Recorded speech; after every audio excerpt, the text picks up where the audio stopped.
good. That's good. Some audiences don't get it. They don't do the good evening, and then I repeat it, and then they're like, "Are we being punished?" And I'm like, "No, I like the good evening. We'll do it again. Good evening." Good evening. Even better. See, I love that. My name is Cleve Corner. I'm the manager of author and speaker engagement here at the Pratt Library. Thank you so much for coming out this evening for our special event with Tayari Jones. Tayari and Danielle are going to speak for about 45 minutes, and then we'll have time for your questions, 15 minutes approximately. If you have a question for the author, I ask you to address it to that microphone or to the microphone that will appear there. We do this so that everyone in the room can hear the question, but also because this program is being live streamed on our YouTube and Facebook page, where it will also be archived. 90% of our author programs are streamed on our YouTube and Facebook page and archived there.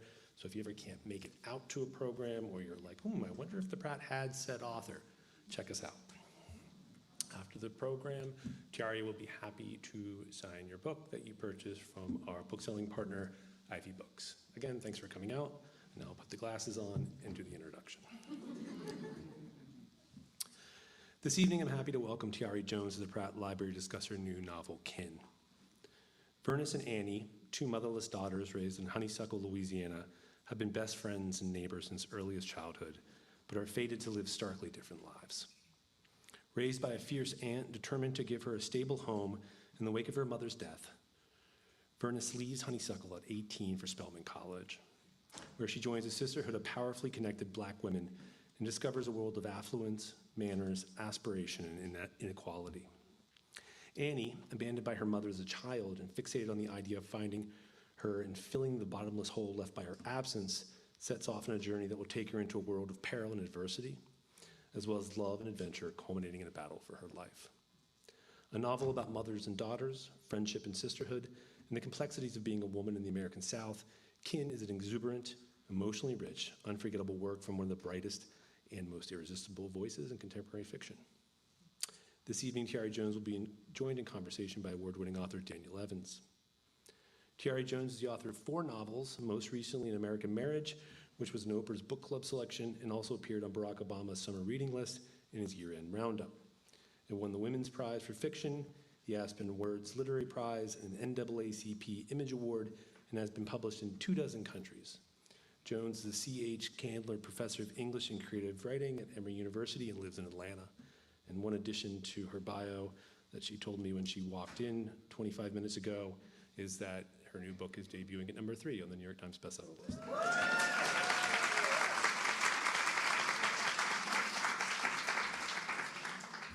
Danielle Evans is the author of the award-winning story collections, The Office of Historical Corrections, and Before You Suffocate Your Own Fool Self.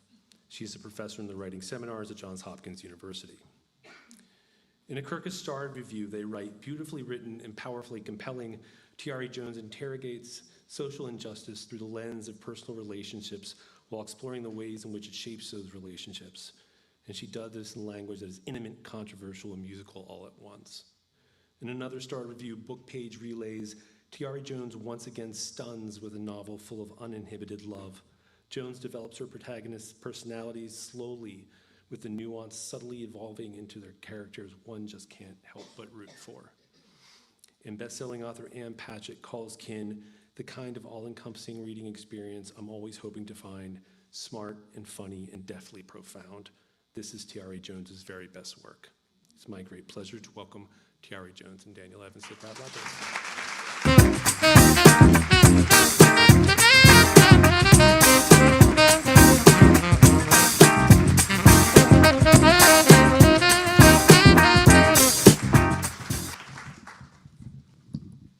Hello. Thank you all for being here, and thank you, Tayari, for coming to Baltimore. I know this book is like brand new in the world, so we are so glad to have you here. Well, I'm always glad, especially to come to this library. I came to this library with my very first book in 2002. And this library, Enoch Pratt, goes out of their way to give writers a chance. It doesn't matter if you're new, if you've been out here a long time.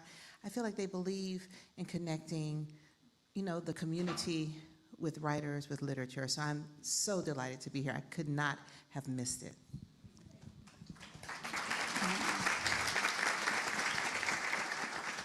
So I have lots of deeply nerdy lit questions about your book, but first I have to ask, because this is your second novel in a row to be greeted as an Oprah's Book Club selection. So how does it feel to be Oprah's favorite?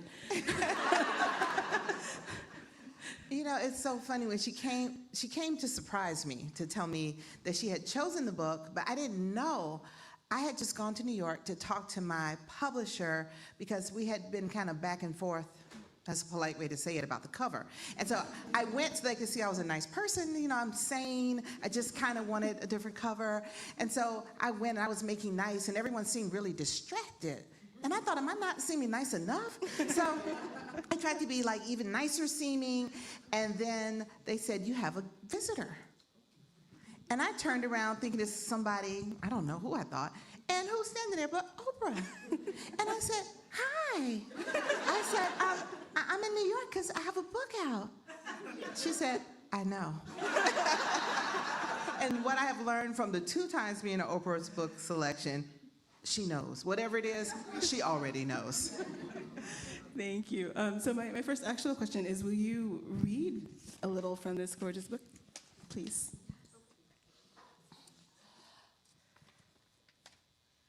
Okay, I'm going to read this part, which is,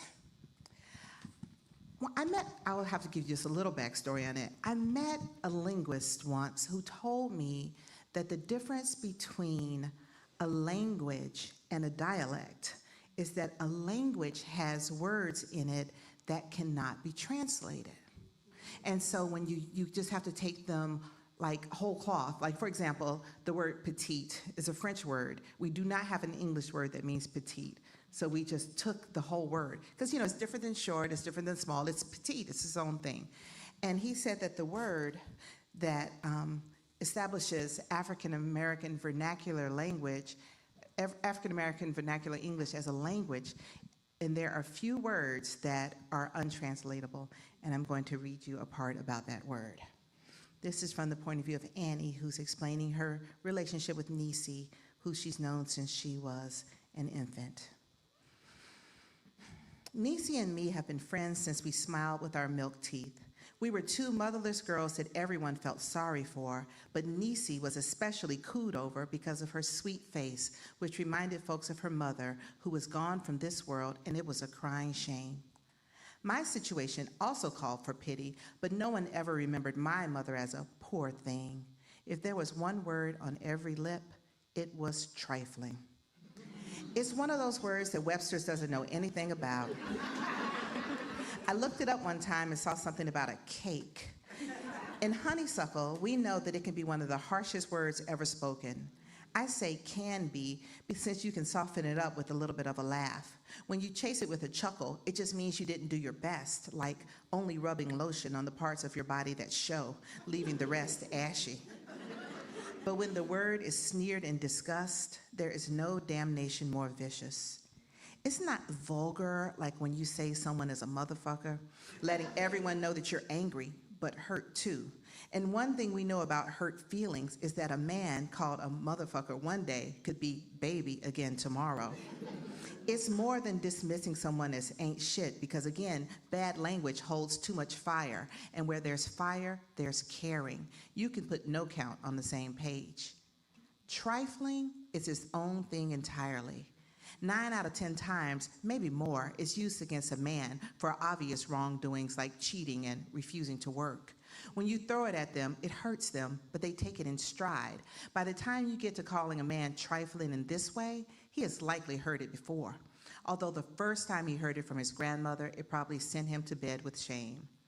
When a woman is said to be trifling in the tone of voice reserved for a man, there's no coming back from it.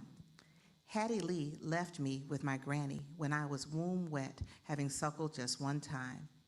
The midwife insisted every baby nurse at least once. They say Hattie Lee used peppermint oil to drive me away, the same way you do to run mice out of your attic. 3 days after the cord was cut, she was gone to God knows where. Trifling. Thank you.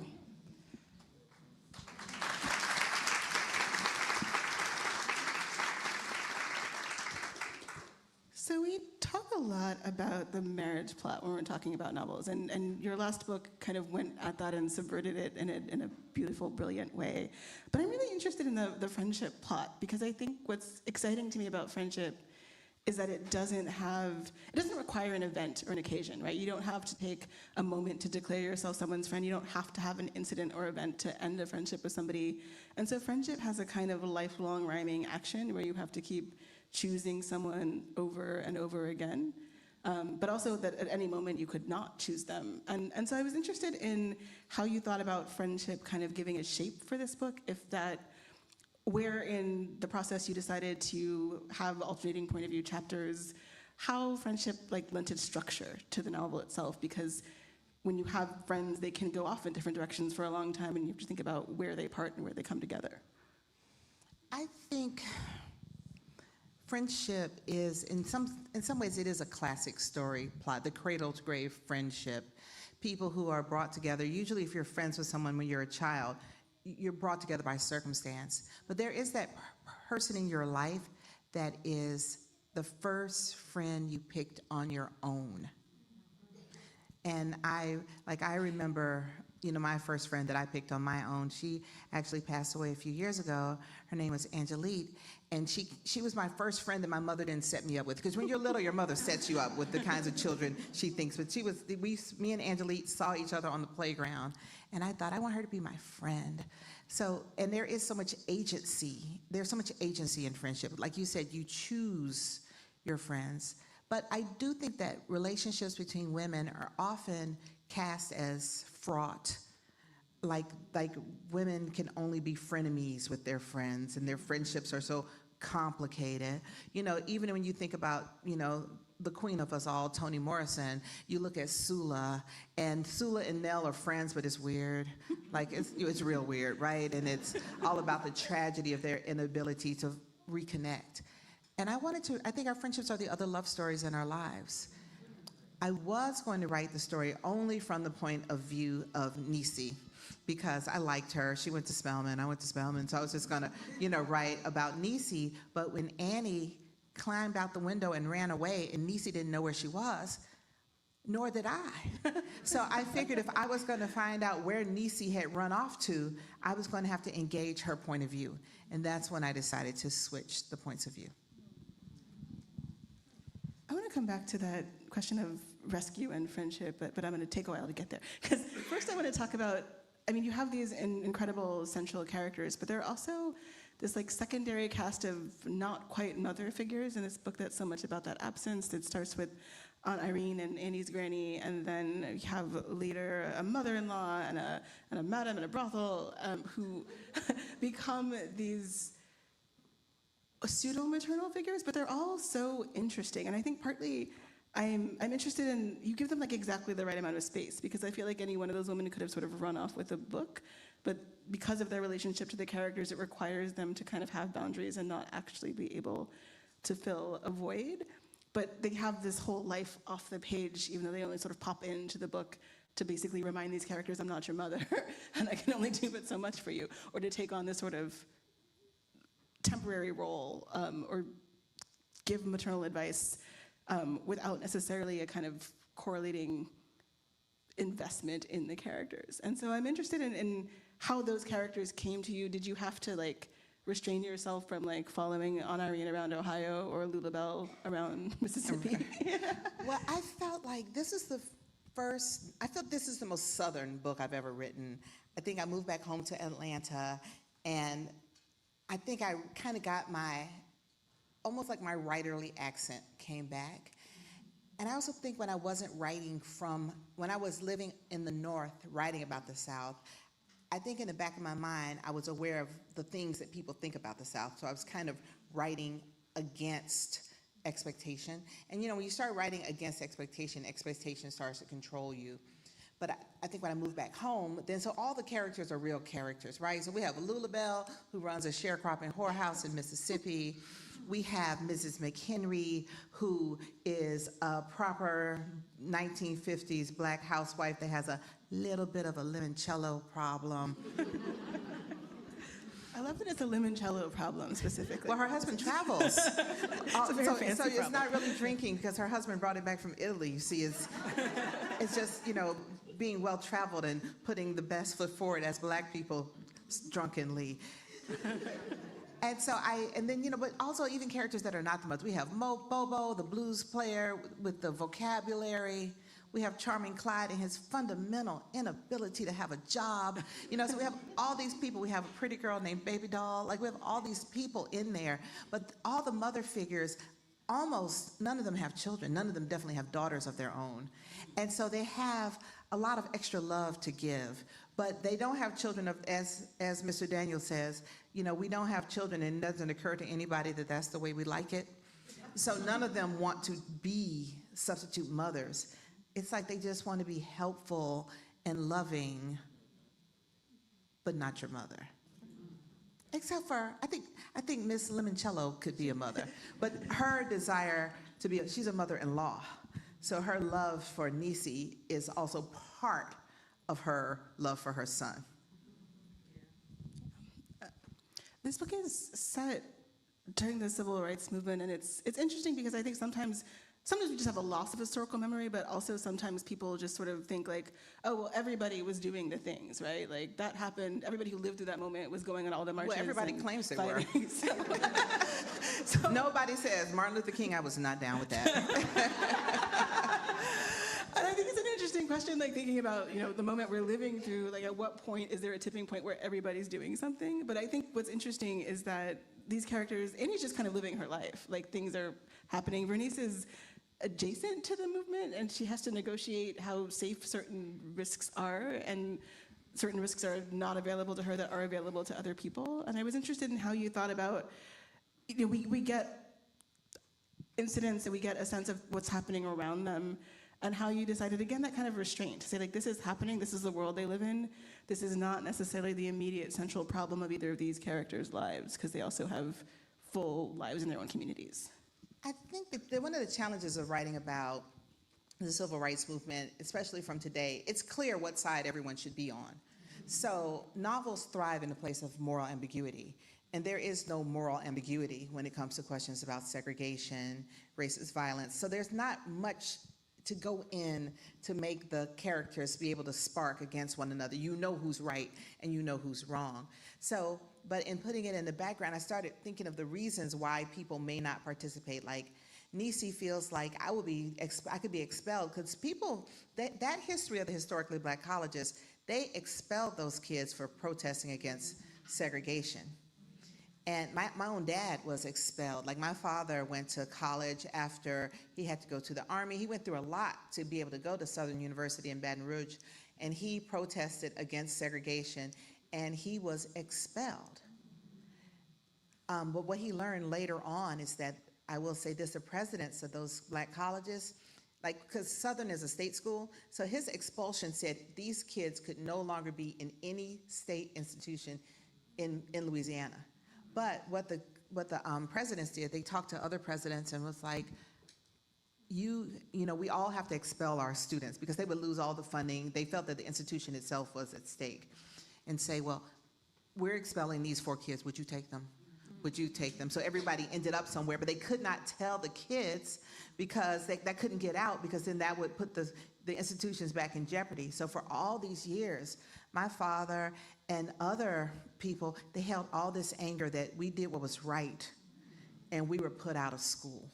So there's Nisi, who says, I can't afford to get put out of school. Everyone in my community pooled their pennies to send me here. I can't afford to get kicked out of school. And then Joette says, I feel like my family has done enough already. And then Mary Linda wants to participate, but she has like this kind of real serious she's super, super, super, super light-skinned, because her dad is white, but he's passing for Black, which happened. Which he did. It's the greatest love story. Everyone says it's the greatest love story in all Atlanta, that this man so loved this woman that he just pretended to be Black so they can be together. And so so everyone's participating, but I was thinking about the ways that people resist. I met a Black woman, she's about 85 now, and she's from a very prominent Jacksonville family, and she told me that her mother, her family was so rich that the department stores that would not serve black people would allow them to shop after hours. And they could try on dresses, hats, shoes, whatever, and shop like anyone else, but they had to do it at night. And she said her first understanding of resistance was she told her mama when she was about in the 8th grade, I don't want to go. I don't want to wear those clothes. So I was just thinking of the everydayness of the way that people's everyday lives were impacted by segregation. Yeah. There's also this really interesting question of class in the book where Vernice has access to kind of class mobility, but it costs her something. People sometimes sort of invest in her or give her gifts, but there are moments when she has to negotiate kind of how far she can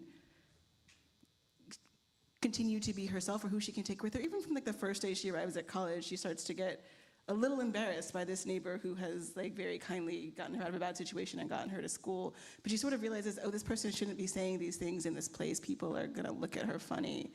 And that kind of awareness stays with her and is sort of groomed by her mother-in-law, who has her own kind of origin story, but is like, look, you can't take everybody with you. And that calculus in which Vernice is trying to kind of be the most herself she can be in the spaces she's been invited into has a lot of consequences. So I was interested in how you thought about that part of her character. I mean, when you think about class mobility, you know, like her mother-in-law, Ms. Limoncello, feels like we don't judge people from where they come from, but we do judge people from where they are. So that is her way, she feels, of being, you know, class inclusive. Like, if you can get here, you're welcome here, but if you have not gotten here, you're not. And she even says, you know, I wanted my own little sister to marry into this family, but I realized that she can't. And that is a real challenge. That's a point, because Annie and Vernice are best friends since infancy. Annie, like, Niecy doesn't know who she is without Vernice. And here's her mother-in-law telling her, basically, you have to choose between your best friend and this life, this beautiful life we've set out for you. And I think that's a challenge people have to face today all the time when you've had some sort of, you know, class mobility. And think about the 60s, opportunities were opening up that people had never had before. So people took giant steps of class mobility in a single generation. I mean, even think about families. Like, my dad had 12 siblings, and based on when they were born, the world was different. So by the time the Civil Rights Act happened, some of them were too old to take advantage of that. And then others of them were just the perfect age, which means you have a lot of differences in the cousins. And you do feel connected to your family. And a lot of class mobility is accident of birth and luck and chance. But I will say, when I was researching Spelman College in the 50s, 40s, 50s, and 60s, I discovered a really fascinating working class history of Spelman. I think many of the HBCUs, but especially Spelman, people have decided to kind of change their memory and make it seem like it was a debutante factory or a place where, you know, the middle class and the elites sent their daughters. And I think it's because they look at the graduates and imagine them miniaturized as freshmen, and this is how they got there. But I read a book called A Mighty Justice by Dovey Johnson Roundtree, who she passed away about 6 or 7 years ago at age 104. And she was an attorney, but when she came to Spelman, she had neighbors in the dormitory where two sisters who worked full-time as maids, as many of the young women did, full-time as domestic servants. And one sister worked 1 year full-time in these people's house, and at the end of the year, she came to school, and her sister went and worked for the same family. And that is how they were able to go to school. Spelman told those girls, be careful, when it's time for you to graduate, your employer may accuse you of something, like stealing a bracelet that does not exist. And this institution, we don't have the money to get you out of jail if this happens. So we actually suggest that you don't tell your employer that you're in school. And I feel like that part of our history has just been erased. And I think it's a mighty history, it's a proud history, and I think it's a history that should be celebrated rather than hidden.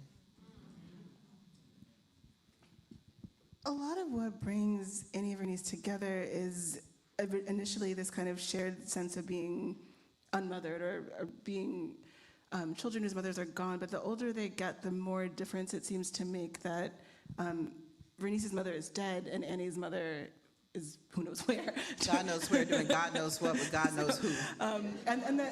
It takes, I think, the characters a long time because they have this sense of sameness that has kept them close to each other all these years to recognize the differences in how they carry that grief. I wonder when in the writing you understood that this would sort of shape their sensibilities differently or shape kind of what they were looking for in the world differently.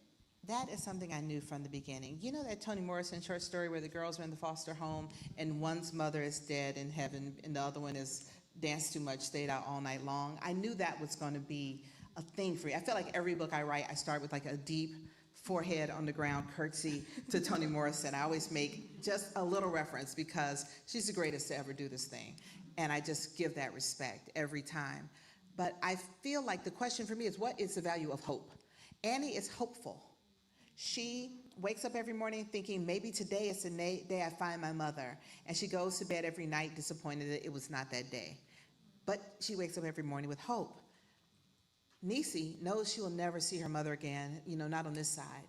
And so she doesn't have that. And she's able to find this comfort in her mother-in-law. Annie, it's like Annie is sitting at a beautiful table and she has a seat saved right here for her mama. And nobody can sit in that seat. I don't care who it is, because that's her mama's seat. And so she can't let anyone be close because of that. And I feel like she misses out on a lot of potential for love because she's just holding out for this mother that everybody in the world who has ever met her mother has told her, you don't want to wait for her. But no real person can live up to the imaginary mother in your head. Like anytime you have an imaginary, sometimes I think about my imaginary husband. He's amazing. And no real person can be as good as him. And I think that's the same as these imaginary mothers. And that's why all of their friends who have mothers are like, I have one of those mothers. It's a lot.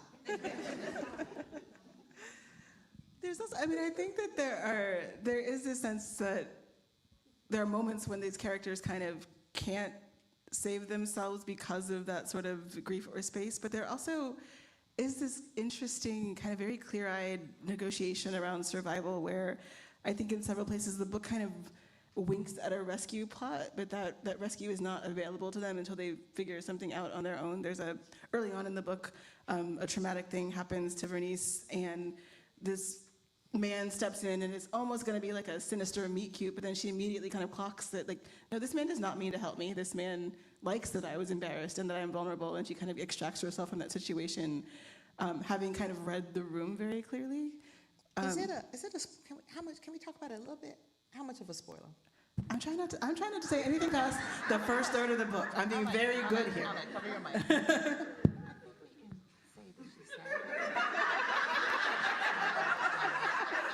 Y'all are still gonna read the book, right? Okay. Okay, Danielle said I could. Oh, you finished it. We're not, okay. How many people have read it? Oh, see, that touches me. A big theme in the book is dignity, all the ways that people try to find dignity in their lives. And so she thought, okay, I'm riding to college on the Greyhound, the segregated Greyhound. I'm gonna sit in the front seat of the back of the bus. I'm gonna sit in the front of the back, the best seat allowed to me under segregation. But the way the sign is hinky, and anyway, she accidentally sits in the back. She wants to sit in the front of the back, but she accidentally sits in the back of the front. It's just one row difference. And so then she's violated the rules, and she's seen as being a rebel, and when she really was just trying for some dignity, and she gets thrown off the bus. And this is how she starts, this is her really induction into adulthood when she goes here. And then there's a man that she thinks is gonna save her, but he's not really saving her. It's just a lot of things going on in that moment. It was like it's like when you leave the shelter of your parents' loving home and you go out in the world, and she was just trying to do her best, and she ends up in this situation. But I think no one's coming to save us. That is one thing I do believe, that no one is coming to save us. And that's what she learns there, I think. And I think that also plays out in a different way with Annie, because she does have support, she does have a community, but ultimately she has a thing she has to work out for herself. And we all do, right? Like we all come to the point, your friends can only do so much for you, even when they do all they can do. And I also think, do you think this? I think when it comes, because you remember the last time you and I did a thing in person together like this? Remember that lady that tried to rush the stage? She might be here. That was in Baltimore. Oh, that's true. Never mind.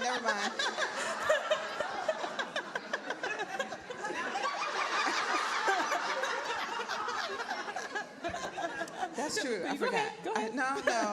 But there's a sense that when it comes to women, that if you don't do everything for someone, they treat you like you didn't do anything.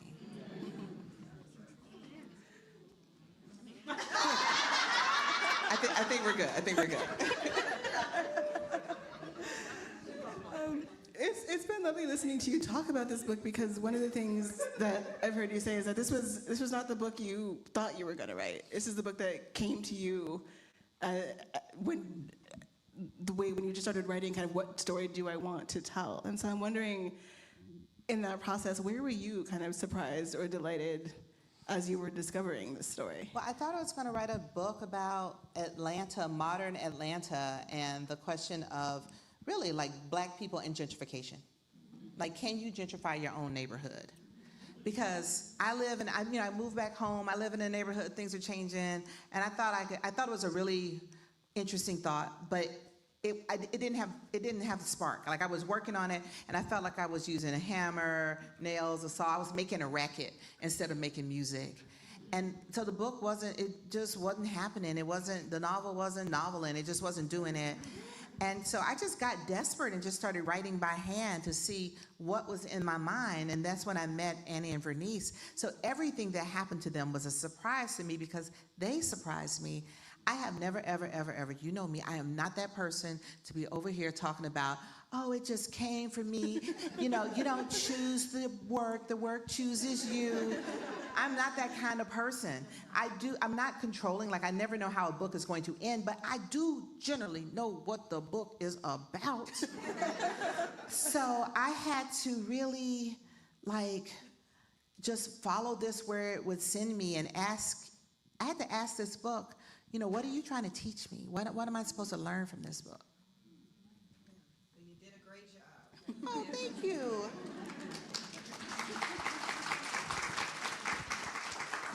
Is it too soon to ask you what's next? Yes, that's fair. And I'm trying not to worry about what's next. I'm really trying to be very present in the moment and enjoy, that this book has happened, because it did not look like it was going to happen. I mean, so many things happened. 2020 happened. 1 million Americans died of COVID, and I think a lot of the other people we lost in that time, I think it was collateral from COVID, from just that moment. And I couldn't figure out the purpose of literature. When you're just becoming a writer and you're learning, they hype you up in school and tell you that, your book can change the world, or your book can change the person that changes the world. Like, that's the only way they can convince you to do all this work you have to do to write a novel. But now I was like, is that really true? Like, how am I helping? Like, I'm looking at these kids on TV during the Black Lives Matter protests. I was like, these kids are out here putting their bodies on the line, and I'm here in my home office trying to write something about my neighborhood. It just didn't feel right to be writing. And I thought about what Edward P. Jones said about art. He said, I like the Mona Lisa. It's a nice painting, but I would prefer the polio vaccine, And I understood what he meant, and I just want to say, in this day and age, you have to say, I too prefer all vaccines. So I had a hard time picking up the pen, and I finally had to approach the work with a kind of humility and say to myself, this book will not likely change the world, but it's what I know how to do. This is what God has given me to do, and I must do it to the best of my ability. This is my contribution. And it may not be the same, as someone, like I met that young woman who who discovered the COVID vaccine, and she is not even 40, right? And I'm like, wow, that's what she was given to do, and this is what I'm given to do, but I got to do she did her best with what she was given. I have to do my best, and that's just how I just had to approach it, where this is how you give creativity, is how you give respect to the creator, by doing your very best and don't worry about consequences in that way. I think you've already half answered my last question that I ask everybody. I don't know why they keep letting me come back to the library and ask people about despair. Because I asked for you. Because when that lady was going to rush the stage, Danielle had my back. No, now my friend is looking sideways at me because I keep telling her she can't start fights because I can't fight. I can't fight. Don't start fights.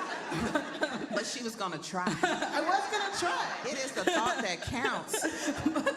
But I will ask the other part of my question, which is, I think I've been asking people in these times, I think it's any kind of art, but especially I think a novel, it's an act of faith, right? It's an act of faith to say, like, there'll be a world on the other end of this in which people want to sit and see other people intimately and confront something about themselves and be in that space. It's an act of faith in yourself, but it's also an act of faith in the world. And I think a lot of us are struggling to find that kind of faith, especially as Black people who are watching our elders who lived through a civil rights movement see some of those gains eroded rapidly. Some, yes. So I'm wondering, when you sat, what kept you in this book? I know you found it through joy, but what kept you in this book and kept you in that meaning, and what advice do you have to people who are trying to get to that place where they believe in a version of the future? Which I think is also like something your characters are figuring out. I don't know that, what kept me in the book really is that I got sick when I was writing this. I got really, really, really sick. I was diagnosed with an autoimmune disorder, and I had to have surgery. I had to have radiation. Like, it was a nightmare. My vision was damaged. I wrote much of this book with an eye patch because I was seeing the double. It was such a nightmare, and I was allowing the book to soothe me. And just making art and seeing the characters and seeing what they were going to do, trying to figure out, I got the pleasure as a writer that I normally get as a reader. And that's what kept me in this particular book. And I had to give myself permission to enjoy myself. I do this thing where I have a word of the year instead of a New Year's resolution. I pick a word and I let all my decisions be rooted in that word.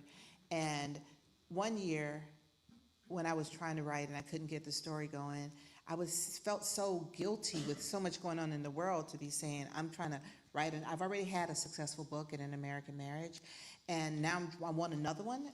And what does that mean? I've already had more than my share. And I realized if I'm saying I've had more than my share, that I'm suggesting I don't deserve what I had. So I made my word of the year worthy. Yes. And I think a lot of people have to meditate on that, because if you go on Etsy, there's a lot of merch that says worthy. I have a shirt, I have pencils, I have a necklace, I got a pair of socks that say worthy. And I really focused on that. But when I was feeling the worthiness, I was actually not unable, but I didn't write because I felt like I'm worthy as I am. I don't need to write another book. I didn't go to the gym either. I was just like on the couch feeling the self-love. And then I chose the word discipline. But a word that I also picked in between those years was zest. To allow myself the pleasure that comes from walking in one's purpose. And you can do it, and you can have that. If you walk in your purpose, then that is a pleasure that is also doing service for the world. Like, you don't have to choose between, because like people sometimes get on this joy kick, like just enjoying yourself is going to change. Like, by you having joy, by you kicking it in and of itself is not going to change the world. But if you do the thing that you're put here to do, you will get joy and pleasure from that. Like, what did Alice Walker say? Resistance is the secret to joy. it's not the other way. It's not that joy is the secret to resistance. Resistance is the secret to joy. Walking in your purpose is the secret to joy. So you don't have to choose. So I think that's the advice I would give people, that enjoy the ways that you make the world that you want to see. Enjoy your own life and enjoy seeing the growth in the lives of the other people around you. Thank you. Thank you so much for that. I think Cleve is standing at the microphone because it's question time. So we have about 15 minutes for your questions. Again, if you want to walk, don't run, no sudden movements. Sorry. Up to this mic or to my colleague Brittany over at that mic. We'll start over here. Thank you so much. I want to go back to something you said early in the conversation about writing a book about Atlanta, about what people from the outside think about Atlanta or about the South in general, and then what you know as a native to the South and what other people have as a collective knowledge. I just wonder if you could speak about that a little bit of, were you writing against or writing up from? How did that thought play in your mind as you were writing this book? Well, when I wrote this one, I was back home, and Atlanta became almost like more invisible to me because it's where I lived. It was just everydayness. But when I lived in New York, I would tell people I was from Georgia. I am a Georgia peach. They acted like I had come to Brooklyn on the Underground Railroad, child. And they looked at the South as kind of a shorthand for African American suffering. And that was not a life that I knew. And so I feel like I was writing with a little chip on my shoulder about that. But I think when I wrote this one, I think I was like a little looser. Like, this book is a little loose, right? Like the people are, it's got a little looseness in it. I felt freer to be quirkier, because that is also a Southern literature stereotype that the people are really quirky. Like, you could have somebody running a haunted sharecropping whorehouse. But I just let that happen. I just let it be free this time. And I think this book it may be my most kind of sincere work. I even think the historical piece, I was always resisting that, because I think there's this idea that the Black writer's job is to tell the story your mother couldn't tell the story your grandmother couldn't tell. So I was like, okay, so if I'm telling my grandmother's story, then what my granddaughter's gonna tell, like, at some point, people should be able to tell it forward. So I felt like my gift to the next generation was that I was gonna tell my own little Gen X story, and that'll be one thing that the writer of the future, she doesn't have to do. Love your work.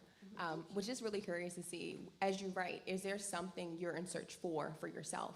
So what are you looking to fill for yourself when you write? F-E-E-L or F-I-L-L, or are they the same thing? Sorry, the Baltimore accent's coming through. F-E-E-L. Oh, okay, that's a different question. I shouldn't have asked. Well, I think every book has a different question.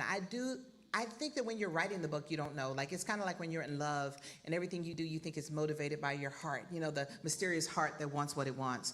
But it's just like when you're not in love anymore, you can look back and say, oh no, actually that was my issue about, my dad or whatever.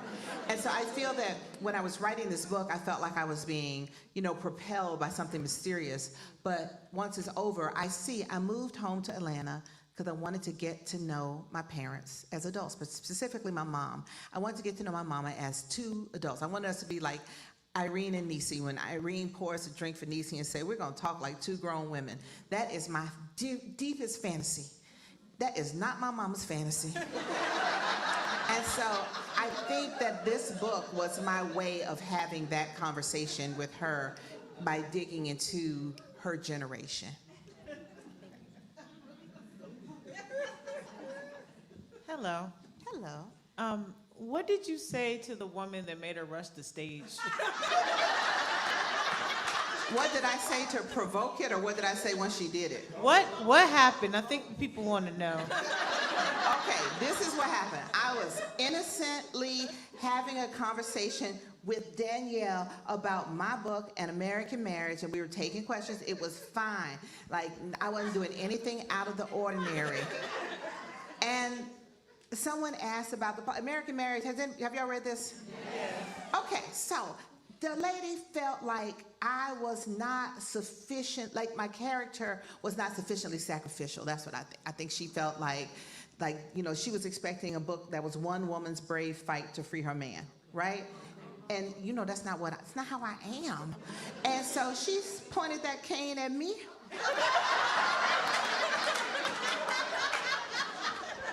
And she said, "You stand by your man."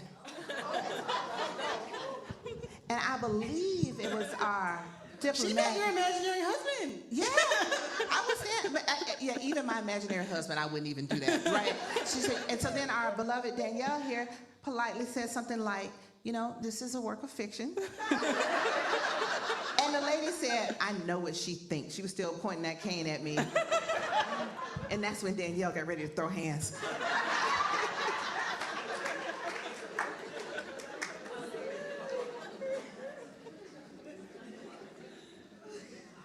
Thank you for writing another book. I was at your tour for American Marriage down in DC, and I remember you talking about your typewriter and your process. Do you still use a typewriter? Is that still part of your writing process, or and if so, does the slowness of it affect how you choose your words? I have learned that I have to be flexible about my process.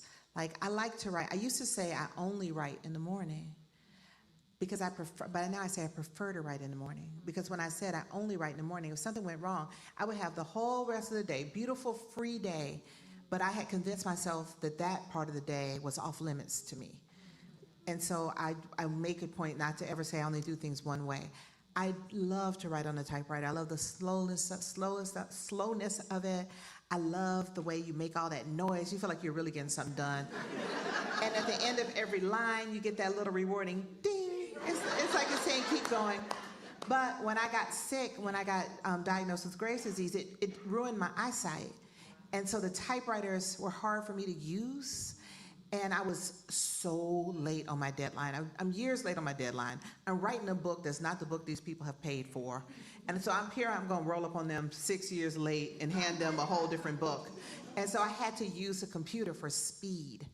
And I do wonder sometimes, though, how I would have written this book differently had I been able to use my typewriter. But I also just had to accept that, you can't always have what you want. Okay, I'm gonna try to make this brief. Good evening. Good evening. First of all, thank you for a response that you gave me on Instagram when I first started teaching American marriage, so thank you for that. I'm also, when I heard that you were pen to paper, that's the only way I write right now, is pen to paper.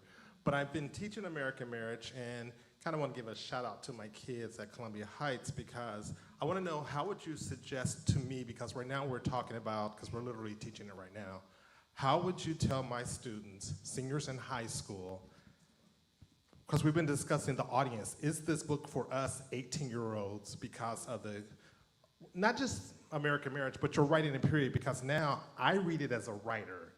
They're reading it as, I can't believe she did that, or I can't believe he did that. So, but at the same time, I'm trying to get them ready for an AP exam. How would you tell us educators to teach your writing? Because the one thing I would say is, not knowing your technique as far as a writer, you're foreshadowing like everything. I'm like, she didn't put this word here just to put this word here. You have to remember this later because I read the story 50 times. Whereas the kids, they're just like, and I'm sitting there going like, so let me break this brief. How would you tell us as educators to teach your writing? Because we definitely need to make sure the literary canon has representation that's just not dead white people. Okay, I agree. And please say hi to my students at Columbia Heights. Hi, students at Columbia Heights. Thank you. Sorry. Well, I do think that it is one of the risks I take in my work because I have so much fun with plot, and people can get a little caught up in the plot, particularly in an American marriage. Like, I went to a brunch place in Atlanta, and I saw people with T-shirts on that said Team Roy, Team Andre. I thought that's interesting. And I was like, couldn't be.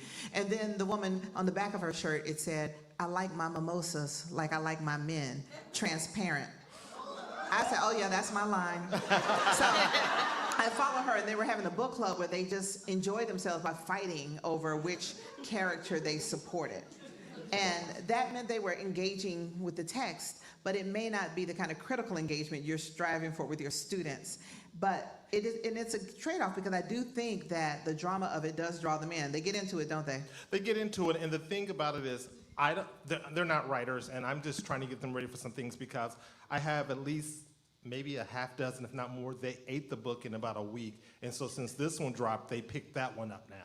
And so now we're looking at the fact as far as, because I just started reading, I was like, oh, if they're reading, I better try to jump ahead of them and read it too.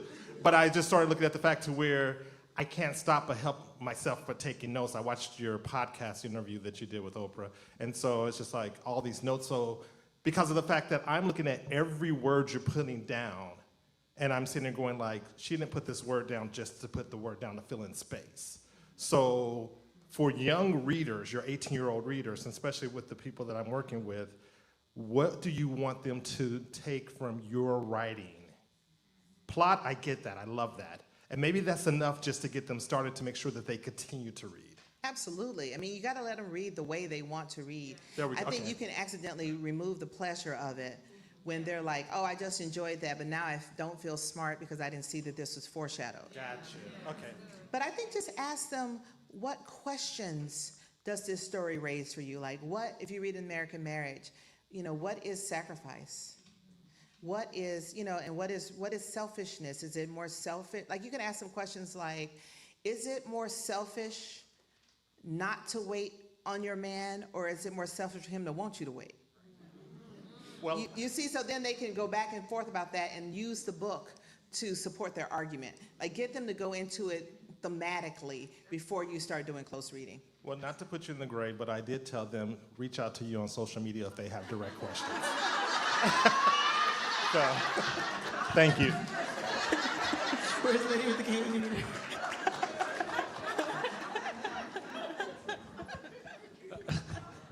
We have time for one more question, and it's going to be over there. Hello. Can you say more about the cover? Is this the cover that you wanted, or Yes, what happened? I'm into this cover. This is the cover that I wanted. The thing about cover is so important to a book, because it signals a lot of things. It appeals to readers in a certain way. It also gives the message of how the book should be placed critically. The covers that we kind of had to think about whether or not, this is always an ongoing problem for Black writers and women writers, and try to be both, right? Whether or not you should have a person's face on the cover. Now, I remember when another one of my books, they wanted to put, with Silver Sparrow, they wanted to put an image of two Black girls, and I remember my publisher said, we do not want to stigmatize this book by putting a Black face on the front of it. And I said to her, I have a Black face on the front of my head. Like, this is hurting my feelings. But, you hear that? It's just someone hit a door. It's okay. Oh, okay. Yep. I was like, that sounded like a rattlesnake or something. Okay, but No one's coming. But I wanted a cover that evoked kind of vintage feel. I wanted it to be warm and welcoming, but I didn't want it to be prescriptive. I didn't want it to not. I didn't want it to try to tell people what to think about the book. So we had so many covers, but now one thing you'll learn about the cover means everything to me. It's my book. It took me all these years. The person making the cover is making covers for like 8 people's books. And so when they came up with this one, I was so happy. I was like, we did it. And the person was like, yeah, okay, I'm glad you're happy. Like, it wasn't a thing for them. And I think that is the most important thing to know about publishing. This means so much to me, to the writer, but everyone else involved is working on 8 projects, even Oprah. No one's going to care about it the way you care about it. And you just have to remember that the whole time.